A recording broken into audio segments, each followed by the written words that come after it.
Welcome to the Win, Make, Give podcast. Chad Himes here, joined by my friend Bob Stewart. Bob, how are you today? Well, I feel like I'm being labeled by you guys. Like, I think it was one time, maybe it was twice, Dave, but we've done this a lot, where my phone went off, Stu, in the middle of the recording. We'll bring our friend Chris Stuart on here in just a minute, but now every single time we start one of these things, you guys act like my phone's gonna go off. I mean, Stu, you heard it. They're like, make sure you silence your phone. They didn't ask you to do that. We don't have to. Why are you guys labeling me like this? You don't understand how many times Dave goes back through the recordings and edits out the sounds that are coming out of you tapping on the desk or typing in the middle of something. See, we don't even let you have a laptop in front of you anymore because of how loud you type, Bob. We need you to stay focused. All right, I'm good, Chad. I'm good. The original question, I think, was, how are you doing? I'm good. Focused. See, you can't stay focused even on a simple question when it comes to it. Well, Bob, we are here. We got a great interview. We do. We have a fantastic guest joining us today. In the studio. In the studio. You know, we just did an interview the other day. I don't know whether this will drop before this or after it, but you were saying how most of our interviews are not in the studio. We've had a few. They're just so much more fun when we can see each other and we're right across the table, not over an internet feed. Yet, Bob, you know how I like to do it. Okay. I like to have them introduce themselves, give us their bio their own way, because I don't like reading that stuff. I don't read so good. So, Chris Stuart, welcome to the Win, Make, Give podcast. Thank you, gentlemen. First off, great last name. I mean, one of the all-time great last names. Wait, it's my middle name. We got a room of Stewarts going Seriously? here. Yes. How could I have not known that? Because you just don't remember things that are not important to you. Okay, Chris? can I tell a funny story about the last name? Yeah. So one of the local radio stations where we live in Northern California has this goofy segment where a spouse can call in to declare what their maiden name was and what their married name was, and allow the panel of hosts on the radio show to weigh in as to whether or not that was a good exchange. Okay. That's a good little gimmick. I like it's it. one of those things in our household that we sort of joke about a lot because my wife's maiden name was Fiorenza, this beautiful sort of iconic Italian name, right? And she's now Antoinetta Monica Stewart. That's funny. And so we joke about this. Like this has been a perpetual joke in the household for a long time. And so then this segment on the radio pops up, I don't know, several months ago, and they've continued to call and try to get in, and they never do. And it's on the kids' way to school. Yesterday they got in. Shut up. They got in, and it was so damn funny. Did your name get butchered, how I bet? Stewart got reamed. Yeah, like, what a poor trade, and you got bamboozled, and you idiot. How do you give up Fiorenza for Stewart? So, Bob, thank you. Thank you for the nod to Stewart, bro. So maybe funny. moving forward, what was the last name? What was her maiden name? Fiorenza. So maybe it's now Chris Fiorenza. Maybe you knows? should have gone the other way. Who knows? By the time I get home, maybe. It might be. All right. That's funny, Chris, because my wife's last name is Ortley, and it's spelled Oertli, and her name is Erin. She's the only Erin Ortley in the world. Now she's Erin Stewart, and she's one of like 100,000 Erin Stewarts in the world. that's right. So, I mean, she had her own, Erin Ortley at Gmail and at Hotmail, and on Facebook, she's Erin Ortley, and like literally every single username and email she's ever had, she got to use her name, and now like she doesn't have. Is that why I get my name? Because there aren't any other Chad Himeses out there? Totally. Awesome. It's just me, and here we are. Chris, the audience might know who you are, yet they might not know who you are. So take us back, give us a little bio, give us a little history, your journey, who you are, introduce yourself to the audience. Yeah, well, first of all, thanks, guys, for allowing me to be on this episode. It's always great to be with you guys. Love your energy. So, yeah, I'm the president of Place, and I've been in this role for 6 months.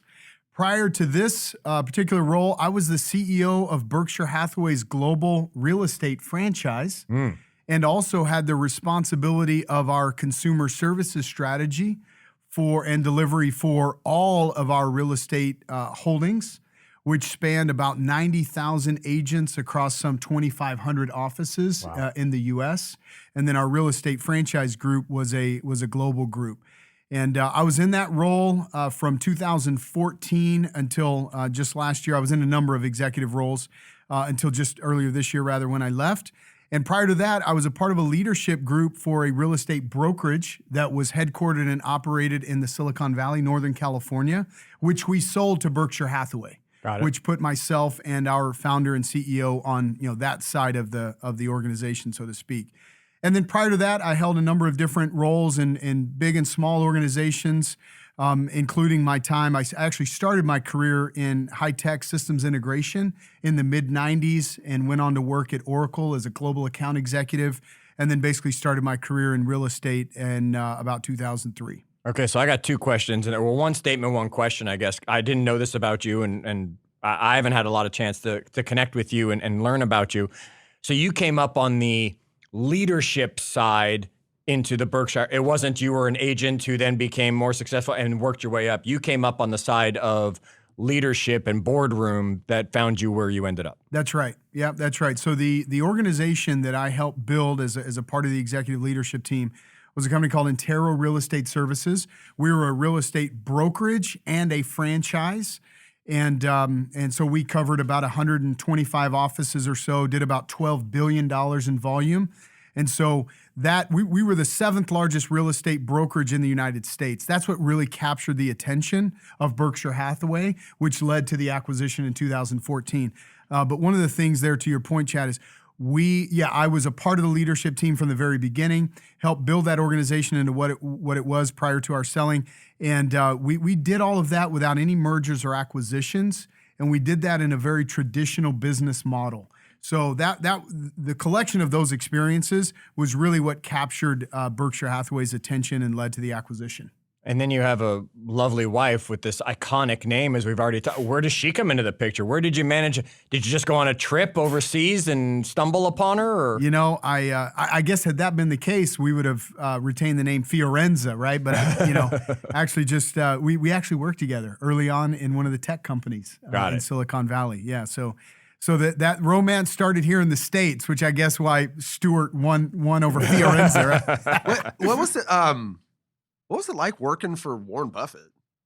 Oh man, what do you take away from an experience like that? I feel like there's a million things, but are there any that just really jump out at you? Yeah, there are so many. I would say that really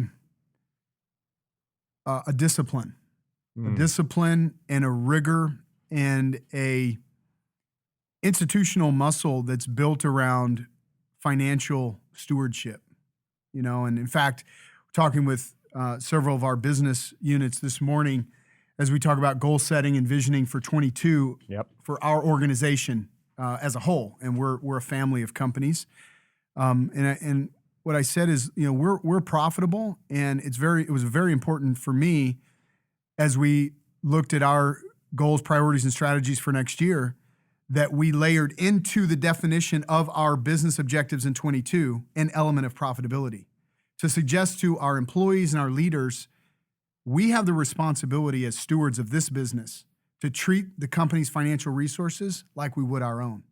And I would say that was very much a part of the culture at Berkshire Hathaway and working, under Warren Buffett's iconic leadership is, discipline, rigor, a pragmatism of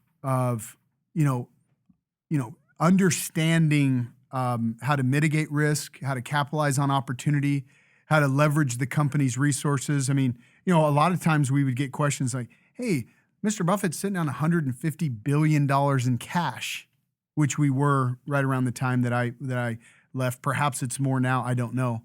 But, there's a certain expectation in the public opinion that, well, you're sitting on $150 billion in cash. Why don't you just go buy Zillow? Why don't you just go buy Caldwell? Why don't you just go buy the world? And it's like, it doesn't work that way. Why don't you just go buy a new coffee maker for us in the break room too, right? It doesn't work that way. Yeah. He still lives in his house from he bought in the 1960s or whatever, right? You don't have $150 billion in cash if you operate if just go buy this, just go buy that, right? Yeah. And then, on the other side too, I was sometimes puzzled by the amount of reflection and analysis on a $10 million expense versus in some instances, the hesitation to go capitalize on a $5-10 billion market opportunity. And so I think that's one of the things that I want to bring to my role here with this family of companies is that we maintain great discipline and rigor and financial stewardship, but we never get in the way of ourselves relative to our ability to go capitalize on new opportunities. You got to see the market, you got to create the market, and you got to, bet on yourself in terms of executing, to not get in the way of innovation and change. Okay, so we could probably make this whole episode the top 10 things I learned working in Warren Buffett's, world. I actually have that, Chad. If you want to do that as my contribution to the next episode that I participate in, I have that. All right, so for our next, there you go, everybody. Now you want to make sure we get Chris back because I might get you back in here this afternoon. Yeah, we might be recording that one later today if we can and just holding it. All right, so while we can make it all about that, I know we have a lot of listeners that are in real estate. Yeah. And I've been hearing you talk a lot about this thing called the loyalty gap that's going out there. Now, it's not just a real estate thing. It's a consumer thing of creating loyalty and all that stuff. Can we talk about this loyalty gap and what it means and go with it on the real estate angle because that's where it comes from for you. Yeah. And then we'll be able to maybe dive into it in other areas. So let me start with some anchoring observations. Okay. That I've made over the course of my career.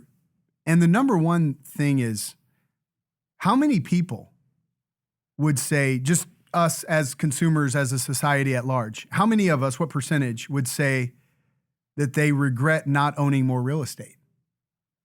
Nobody. A large everyone. Percentage would say they regret it. Yes. Everyone. They want more. Yeah. Everybody wants more. Let's say everyone would say at some level there's a regret around not owning more real estate. Perhaps it's manifested in a property they didn't buy and they should have. Yep. A property they sold and should have held and rented. I've got one of those right now in Phoenix, Arizona. Yeah, me too. Okay. So to me, this is the most pivotal element of the whole thing. And why is that? Why? Because it's very confusing. People don't know who to trust. They don't know what questions to ask. People are uncertain of the preparatory steps to become, prepared to get into the real estate market. They don't understand financing, down payment assistance, bonds and grants. There's so much complexity. And the challenge is we as an industry, we're not gearing ourselves up to address that fundamental problem or opportunity. Instead, we're insatiably focused on consumer acquisition, feeding at the trough of consumers who are prepared to make a decision, as opposed to educating and preparing the next tranche of customers that should be making a decision or should be making a different decision. That is so valid. I mean, and you know this, obviously, I'm not validating it for you, but oh my God. You want to know, Chris, on the tactical level, really down in the weeds where I know this is so true is when I spend a lot of time inside of the databases of our clients. And for every 1,000 prospects I see in a database, 980 of them have no next intentional step that agent plans to take with that consumer. Which means what? You've got, the vast majority of the consumers, they don't know what's next. The agent doesn't know what's next for them. And there's this total this lack of planning, of helping them plan, of helping educate them. You're right. And the 20 that they have some reminder on are the people that are going to buy in the next month or two, right? And like you said, feeding at the trough of that ready and willing consumer. Yeah. Wow. Yeah. It's so, and so there's a couple of other anchoring points. I love it, Bob. They can't see at home, right? We get to be in a studio. He's been Kinneying it over there now. He's got paper. He's got his pen. He's starting to write things down over there. Love it. Yeah. All right. Well, because I didn't, prior to sitting down, I didn't know exactly, what you guys wanted to hit on. Yep. And so I love this topic. I'm very passionate about it. I wrote a book about real estate influence. What's the book title? Real Estate Influence. Well, that's a really good title. How about that? And Dave, put the book link in the show notes for everybody. And I'm going to hit on a couple of points here, which was the notes I was taking. So here's another anchoring observation. When you look at the sum total of equity available in just the U.S. residential real estate market, so looking at the some 125 million single-family residences, townhomes, condos, et cetera, the value of those minus the total principal balance of all mortgages, there's more equity in U.S. residential real estate than the sum total of all consumer savings and 401k accounts. Wow. So all of our, so the majority of the savings of the population is wrapped up in their house. And equity. Yeah. Yeah, in home equity. Now, here's the question. As consumers, when we're watching TV at night or on the weekends or whatever, the commercials we see relative to asset management, how many more commercials do we see from the Fidelities and the 401ks, the Prudentials of the world, talking about allowing us as consumers to have access to products and services aimed at managing the ladder, our savings and 401k. It's a tremendous industry. The infrastructure, the companies, the technology, the people, the preparation, how those companies show up. Not trying to find the next deal for themselves, but preparing, educating, developing trust and rapport and access to great information to enable people to make great decisions. Conversely, how much of our industry is showing up in the same way relative to the surplus of equity available in home ownership? You know what's funny? I feel Zero. like, None. Yeah, none. like I know you are you developing this thesis? Because I've heard this from you. I've heard an angle of this from you before. And like, I feel like you're bringing a lot more to the table to support the thesis. Are you developing this right now? No, this is something I've been working on. So I've just gotten some shortened versions of it. That's before. right. That's right. Yeah. So I felt like when you guys, talked about suggested the loyalty gap would sort of anchor this episode, I thought, okay, let me really unpack this from my perspective, which is what I'm doing for you now. Right. Yep. And I know we might get to this later in this episode, but this phenomenon, this opportunity represents one of the most fundamental reasons why I decided to join the team here, is because this is the future of real estate. Understanding how to help eliminate the friction, generate the transparency and trust and visibility and access to products and services around managing home ownership, home maintenance, home equity in exactly the same way we do as consumers, our savings and 401k. That's where we're going. And I am very confident that our family of companies will be a leader in the industry's journey to achieve that outcome, okay? But let me get back to the next of my anchoring observations. When consumers are surveyed, they say, as it relates to where they go to seek their real estate advice, first, family, friends, neighbors, coworkers, financial planners, and then real estate agents. That's just ridiculous. That's ludicrous. And so why is that? Why? Because we either show up or don't show up, but depending upon which side of the coin you want to evaluate. Sure. Relative to some of these other observations I've shared. That's why. Yeah. So as an organization, we need to recognize that there's something much bigger than the next deal at stake. And if you're listening to this as a real estate professional, I encourage you to really be critical in your self-assessment of how you show up, not just to your customers. And I think another anchoring observation, in what universe would any group of sales and marketing professionals refer to their living customers as past clients? It's like the tech industry referring to their clients as users. Yeah. Like who else refers to people as a user? Yeah, drug dealers. Drug dealers. Yeah. Yeah, I say, the only professional service people that refer to their clients as past clients are funeral homes and real estate agents. And that's a great point. And you just said that as real estate professionals listening to this podcast hear all of that. Yet as a not real estate professional, or heck, as a real estate professional, I don't care, just as a human, I want you to be hearing everything Chris is talking about, because we're worrying about putting our money into our IRA. We're worried about putting our money into our 401k. We're worried about putting our money into all of this stuff because we're all seeing these commercials. We're all getting bombarded with these ads.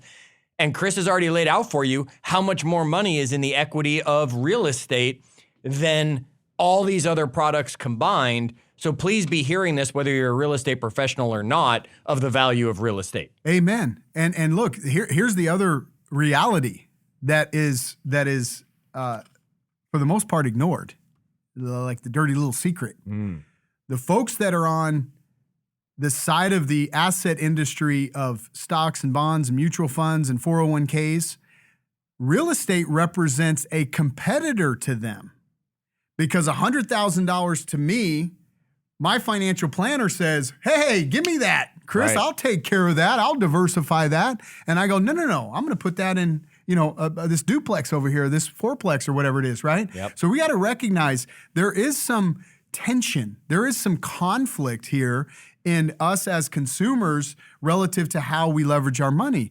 And, real estate is that triple threat.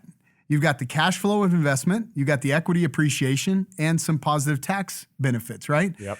Stocks and bonds and mutual funds, however diversified, have some equity. Maybe they have a dividend, most don't, and there's a lot of risk there. So we just should be mindful that there are some things at play relative to our role as professionals in the industry and our view of the world as consumers that might be somewhat conflicted between what does real estate ownership mean and what does stocks and bonds and mutual funds and 401k mean. And I'm not an advisor here from that standpoint. I'm just pointing out my observations. Sure. Yeah. And I'll tell you, Chris, the only thing that's going through my mind while you're saying all of that, because it's fantastic stuff you're sharing. Again, no idea what we were going to talk about today. I didn't even know there was the book. I got my copies on the way. I've clicked while we were talking. The only thing I can see is the difference truly is the entry point is so much lower on the other stuff. It's easy for me to say, I've got $20 here. Let me go buy a stock through Robinhood or through my financial advisor, or I've got $100 or $1,000. Let me put it into this tax deferred thing I keep hearing about. $1,000 isn't really going to be the step in the right direction to get into the real estate game at the level we probably need. What would you say to overcoming that if you're trying to get everybody to lean towards real estate and seeing the value of it? What do you do about the people who don't necessarily have the big enough amount of money to be able to make the move at that direction at this point? Yeah, so I think the first thing I would say is, and again, I'm not an advisor, I'm just an observer and a consumer myself. I've always imagined that the two sides of this investment slash asset equation are, it's not an either or proposition, it's an and. And to your great point is, what portions of my disposable income do I want to put and where and along what timeline? And I think specifically to answer your question, I think what's most critical for agents in the industry to consider and consumers to understand is you need to develop a plan. And the best plan, in my opinion, starts with understanding the financing options. As an example, an FHA loan requires a nominal down payment relative to other types of loan products. Sure. And you can have what's called a non-occupant co-borrower on an FHA loan.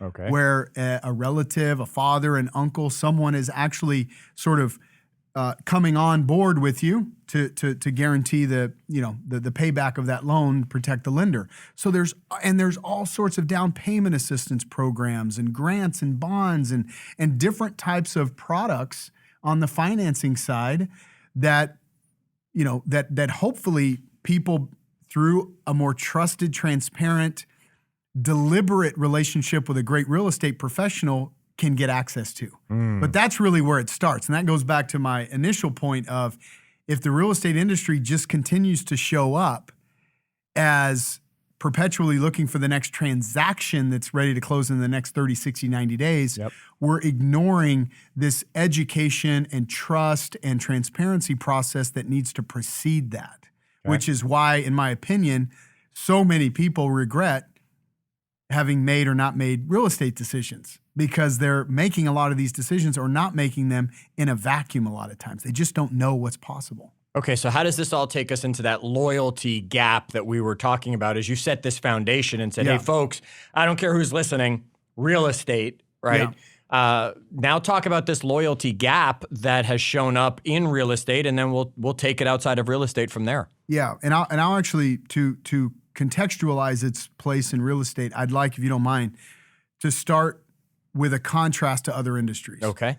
And so I believe, in my career, I have always tried to find parallel, adjacent examples of success to bring into whatever role I've had at the time. And that discipline started when I was a global account executive at Oracle, because I had companies in my book of business that represented all different types of industries and were all different types of size. Okay. So I would be able to sit down with a large high-tech manufacturing company like Hitachi as an example and leverage things that I was learning on the fly, real time, from other companies of other sizes in other industries. So I sort of developed this organically based on my experience.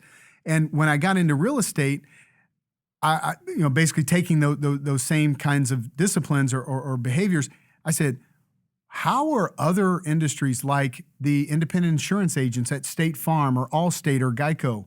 How are financial planners, let's say at Fidelity or Ameriprise or the others, how are they approaching their objectives of sales and marketing? How are they developing their books of business? What are their retention efforts? Looking at other big retailers or companies like Southwest Airlines or Delta Airlines, like looking at other companies that are basically appealing to the same customer audience we are, the general consumer.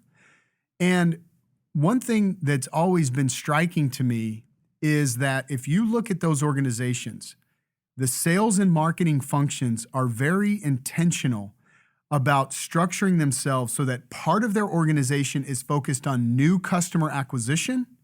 The other part of the organization is focused on driving customer loyalty or retention. Yes. That's why you see in our wallets credit cards with Southwest Airline emblem on them, or Nordstrom's, right, or Marriott hotels, or Delta's partnership with Amex. They're deliberate about creating these transactional ecosystems that are designed to create loyalty through membership programs, loyalty and reward. Because so that's my stars I get at Starbucks and other things like that. All these loyalty programs are out there. Because these companies understand that it's 20 to 25 times more expensive to attract a new customer. Say that again. It's 20 to 25 times more expensive to attract a new customer into my world than to retain a customer that I already have. Folks, think how much money you're spending following those numbers Chris just threw at you of attempting to attract new into whatever your industry is out there.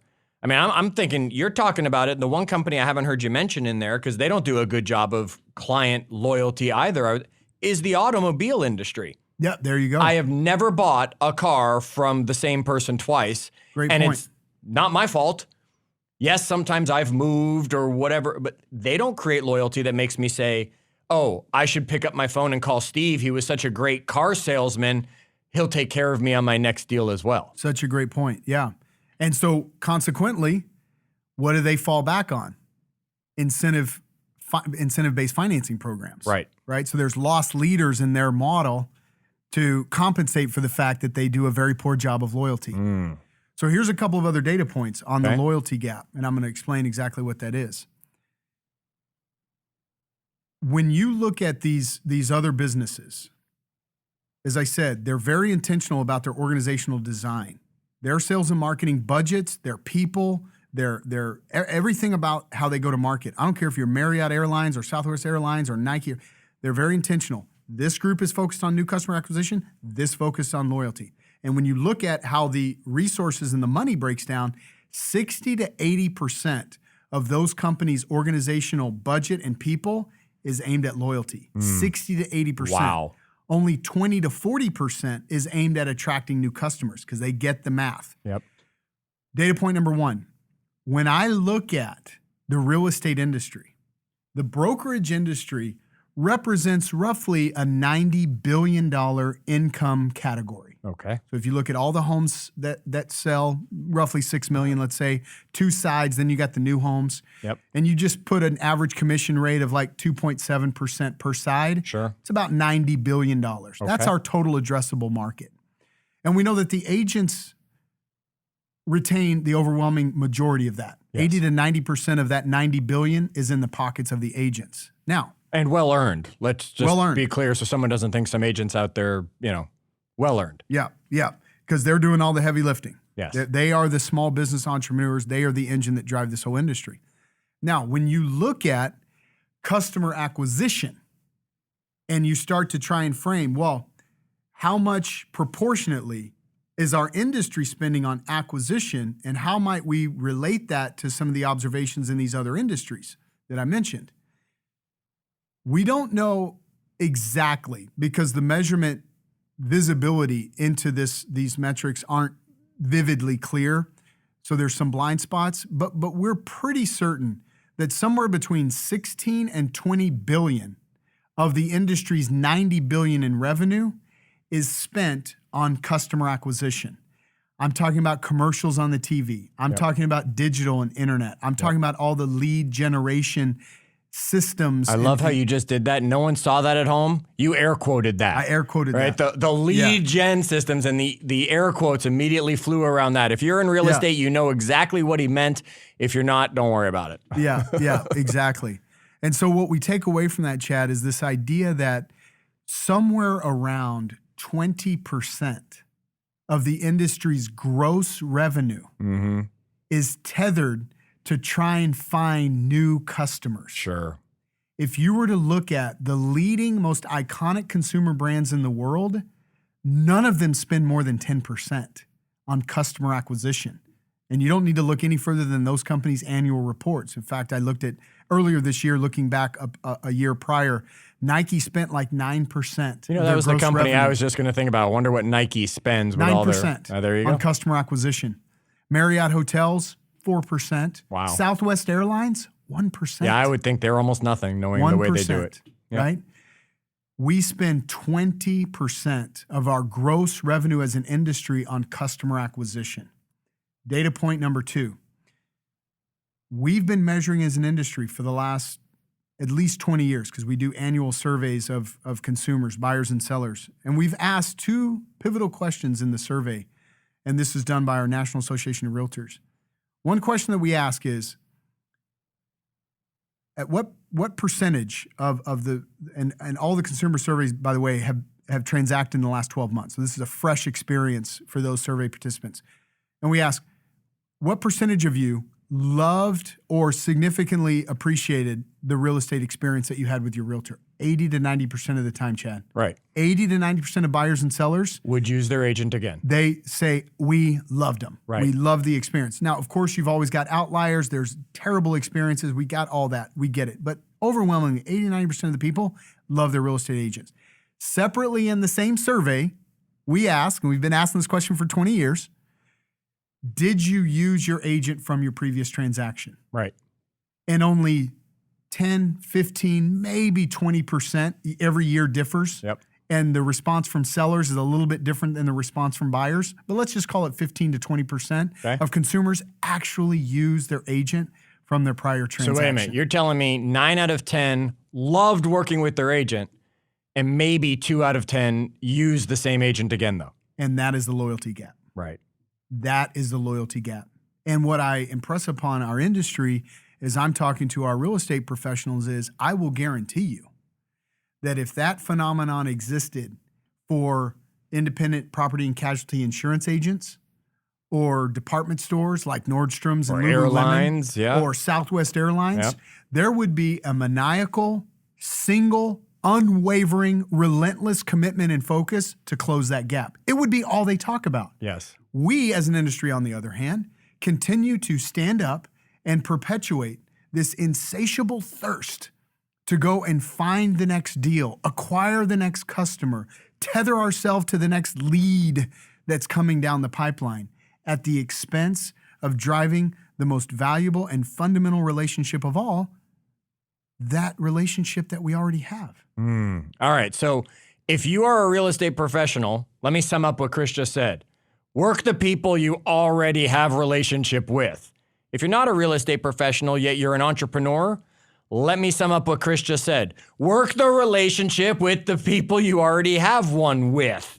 The only time you shouldn't be worrying about it is if you work for Southwest Airlines. Yeah. If you work for Hilton, if you work for Starbucks, they've got those relationships and it's not in your role maybe, and maybe it is, maybe your job is to be the face to bring people back. Yet most entrepreneurs, that's probably the biggest challenge they're running into, Chris, is this loyalty gap. Yeah. Give me, and I'm putting you on the spot. I don't know, you have answers, don't have answers.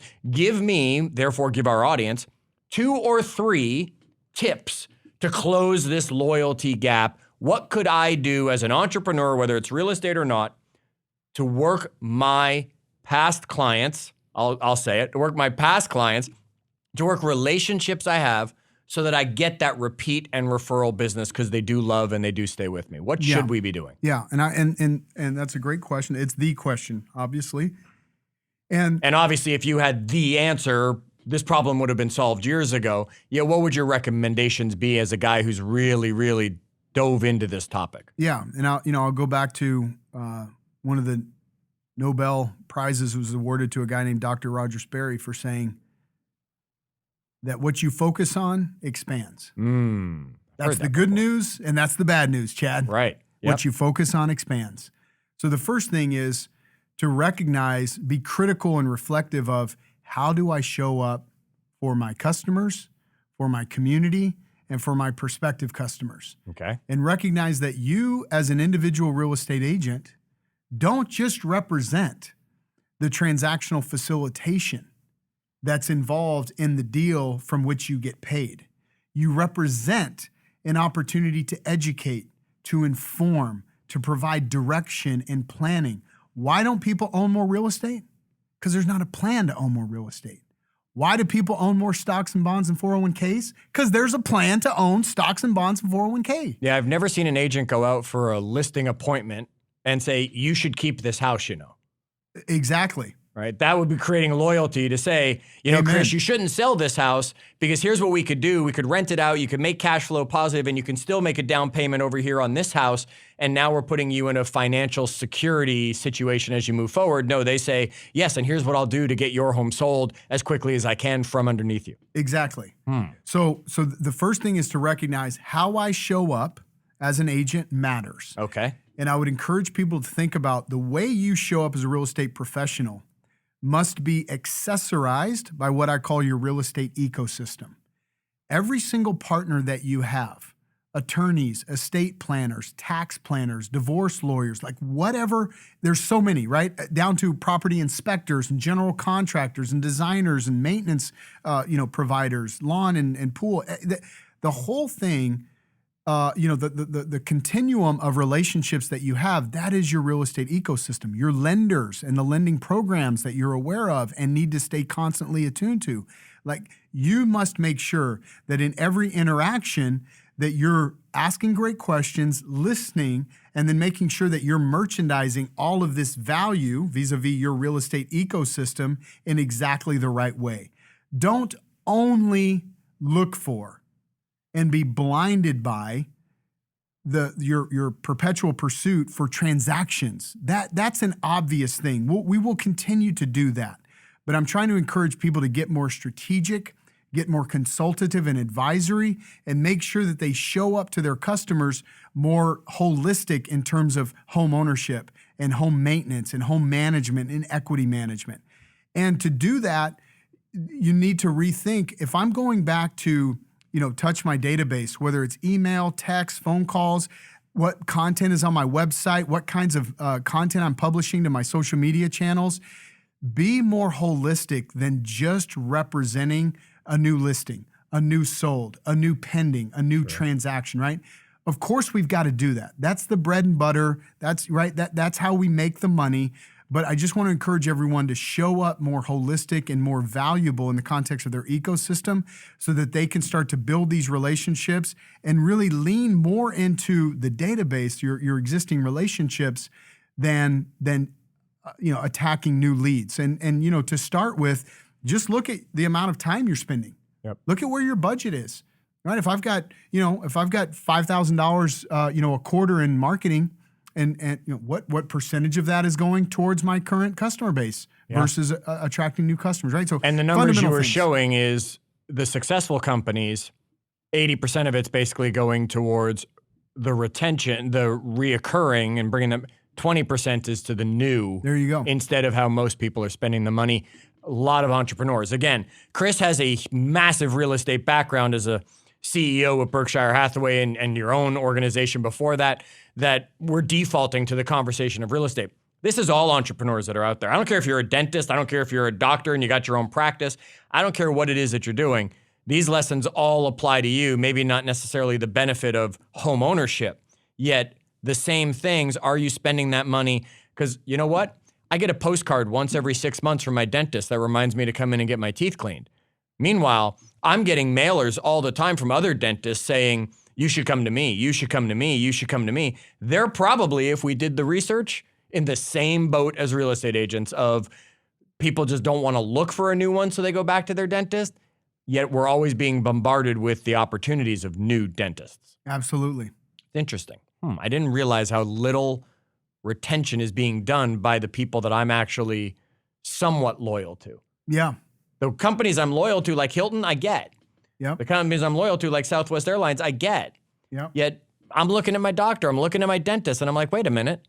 When was the last time they did anything for me other than clean my teeth and charge me for it and send me a postcard to say, hey, it's time to come back for another appointment? Yeah, exactly. And those, those industries have the benefit of scarcity, right? There's a supply and demand equation. Sure. There's not as many dentists per capita as there are real estate agents. There's not as many anything per capita as there are real estate agents. Yeah. All right. So relative to the transaction, there might be the total gross number. Correct. But relative to the number of transactions. Right. Right. And that's another really pain point for real estate agents.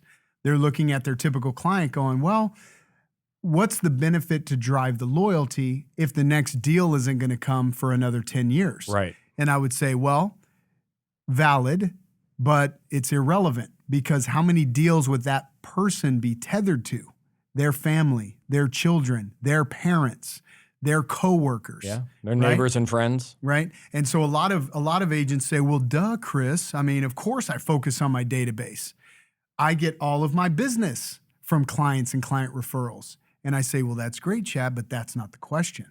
The question is how much total available business was tethered to your clients and your database, and that from which was referred from that group of people did you get? And my argument is, first of all, no one knows.